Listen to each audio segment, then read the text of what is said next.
अय अय अंबानीच्या घरात जन्मलेल्या औलादी कुणाला एवढी चरबी सुटल्या? हा ती फॅन याची दोन दोन कशाला चालू ठेवले? लाईट बिल कोण तुमचा बा भरणार आहे काय? एसी बंद करा पहिला. रुपये कमवायची अक्कल नाही पण ह्यांच्या मिजाश आले. पाडदिशी ती एसी बंद करा. अय अय ही पाणी कोणी अर्धीच बाटली कोणी ठेवल्या फ्रीजमध्ये? हा भरून ठेवायला येत नाही का? मी काय मोलकरी नाही काय सगळ्यांची कामं करत बसायला? ढसा ढसा ढसा ढसा नरड्याला येऊस तर थंड पाणी कसं प्यायचं कळतं या? पाणी भरून ठेवायचं कळत नाही. हा पाडदिशी उठायचं त्या अर्ध्या अर्ध्या केलेल्या बाटल्या सगळ्या फ्रीजमध्ये भरून ठेवायच्या. उद्या जर एकानं जर पाणी पिऊन तशीच बाटली ठेवली फ्रीजमध्ये तर हाय अशी बाटली त्याच्या नरड्यात कुमती का नाही बघा. हा मोलकरीन करून ठेवलंय मला इथं. काय गरमी व्हायला लागल्या ग बाई. ए गुड्डे जा जरा लिंबू सरबत करून आण जा. ए मी नाही करणार ग.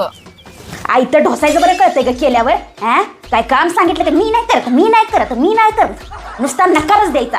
पाडदिशी उठून ती लिंबू सरबत करून आण जा. उठ. आई तर खायला नुसती सोकल येते. आई भाजीत मीठ कमी पडले. लाज वाटते का तुला बोलताना? तर एवढ्या गरमीत पारा अंगाचं पाणी हुसपात्र तुमच्यासाठी खादीला बनवते मी आणि वरनं मीठ कमी आहे. हे असं झालं ती तसं झालं. उद्या सगळ्यांनी शेजारी उठायचं ना आपलं आपलं करून खायचं.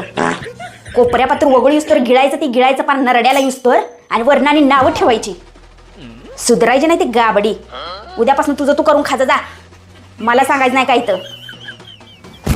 ए गुड्डे आता आंबा आलास त्याला बाजारात जाऊन तेवढं घेऊन ये जा. संध्याकाळी मस्तपैकी आमरस बनवूया.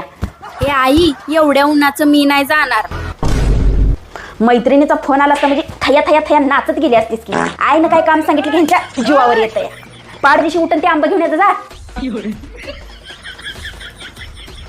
ह्या लाईटीला बी आताच धाड भरायची होती वाटतं. उन्हाळा आला म्हटलं की दिवसातनं 10 वेळा लाईट गेलेलीच आहे.